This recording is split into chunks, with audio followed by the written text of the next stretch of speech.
ఒకవేళ మీ రెండు కళ్ళ కింద డార్క్ సర్కిల్స్ కనుక ఉంటే ఈ వీడియో మీరు ఖచ్చితంగా చూడండి. మనలో చాలా మంది ఏమనుకుంటారంటే మనకు వచ్చే డార్క్ సర్కిల్స్ ఏవైతే ఉంటాయో, నేను సరిగ్గా నిద్రపోవట్లేదు, నేను ఎక్కువ స్క్రీన్ ని చూస్తున్నాను, తర్వాత నాకు వర్క్ స్ట్రెస్ ఎక్కువ పడడం వల్ల నాకు డార్క్ సర్కిల్స్ వస్తున్నాయి అని చెప్పేసి. కానీ అన్ని డార్క్ సర్కిల్స్ కేవలం మన లైఫ్ స్టైల్ హ్యాబిట్స్ వల్ల మాత్రమే కాదు, కొన్ని మెడికల్ కండిషన్స్ వల్ల కూడా రావచ్చు. మెడికల్ కండిషన్స్ అంటే మన ఇంటర్నల్ ఆర్గాన్ అయిన ఏదైతే లివర్ ఉంటుందో ఆ లివర్ స్ట్రెస్ కి గురవుతే కూడా డార్క్ సర్కిల్స్ వచ్చే ఛాన్సెస్ ఉంది. అసలు ఎట్లా వస్తుంది అంటే, మన లివర్ యొక్క మెయిన్ ఫంక్షన్ ఏంటి అంటే టాక్సిన్స్ గానీ మెటబాలిక్ వేస్ట్ ఏవైతే మన బాడీలో ఉంటాయో వాటిని ప్రాసెస్ చేయడం. కానీ ఎప్పుడైతే మన లివర్ మీద ఎక్కువ స్ట్రెస్ పడుతుందో, అది ప్రాసెస్ చేయగలిగే టాక్సిన్స్ గానీ మెటబాలిక్ వేస్ట్ గానీ ఎక్కువ చేయలేదు, అప్పుడు మన బాడీలో బ్లడ్ సర్క్యులేషన్ గానీ, స్కిన్ క్లారిటీ గానీ, కలర్ పిగ్మెంటేషన్ గానీ చేంజెస్ అయ్యే ఛాన్సెస్ ఉందన్నమాట. అట్లా అని చెప్పేసి వచ్చే ప్రతి ఒక్క డార్క్ సర్కిల్ అన్ని లివర్ కి లింక్ అయి ఉంటాయంటే no. Most of the dark circles genetics వల్ల గానీ, వాళ్ళ లైఫ్ స్టైల్ హ్యాబిట్స్ వల్ల గానీ, ఎక్కువ స్క్రీన్ టైం ఉండడం వల్ల గానీ, ఎక్కువ వాళ్ళ ఐస్ కి స్ట్రెయిన్ అవ్వడం గానీ, ఇటువంటి మల్టిపుల్ ఫ్యాక్టర్స్ వల్ల వస్తాయి అన్నమాట. కానీ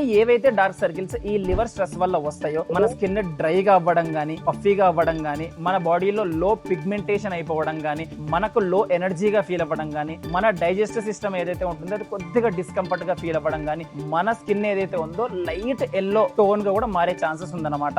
నార్మల్ గా మన లైఫ్ స్టైల్ ని సరిగ్గా పెట్టుకోకుండా వచ్చే డార్క్ సర్కిల్స్ ఏవైతే ఉంటాయో, మనం మంచిగా స్లీప్ గా పోయినా, తర్వాత మిగతా ఏ యాక్టివిటీస్ లైఫ్ స్టైల్ కి హెల్త్ పరంగా చేసినా కూడా సెట్ అయిపోతాయి. కానీ ఏవైతే ఇట్లా మెడికల్ కండిషన్స్ వల్ల డార్క్ సర్కిల్స్ వస్తాయో, అవి మామూలుగా మన లైఫ్ స్టైల్ చేంజ్ చేసుకుంటే మాత్రమే చేంజ్ కావన్నమాట. సో మీకు ఒకవేళ డార్క్ సర్కిల్స్ ఉన్నా, లేకపోతే కొత్తగా డార్క్ సర్కిల్స్ వస్తున్నా, వచ్చిన వెంటనే క్రీములు తీసుకుని దబా పెట్టుకోవడం మాత్రమే కాకుండా ఒక్కసారి డాక్టర్ కన్సల్టేషన్ అనేది చేసుకుంటే ఖచ్చితంగా దాని వెనకల ఉన్న రీజన్ ఏంటో మీకు అర్థమవుతుంది అనమాట. ఏవైతే ఈ డార్క్ సర్కిల్స్ అనే సిగ్నల్స్ ఉన్నాయో, మన బాడీ మనకు నెక్స్ట్ వచ్చే డయాగ్నోసిస్ అయ్యే డిసీజెస్ కి చాలా ఎర్లీగా మనకి సిగ్నల్స్ ఇస్తుంది అనమాట. మనం దీనిని ముందే రీజన్ మన లైఫ్ స్టైలా లేకపోతే మెడికల్ కండిషన్ అని తెలుసుకోలేదనుకో, తర్వాత బాధపడాల్సిన మనుషులు మనమే. సో మన బాడీ మీద వచ్చే ప్రతి ఒక్క సిగ్నల్ ని జనరలైజ్ చేసుకోకుండా దాని వెనకలున్న రీజన్ ని కనుక్కోవడానికి ట్రై చేయండి.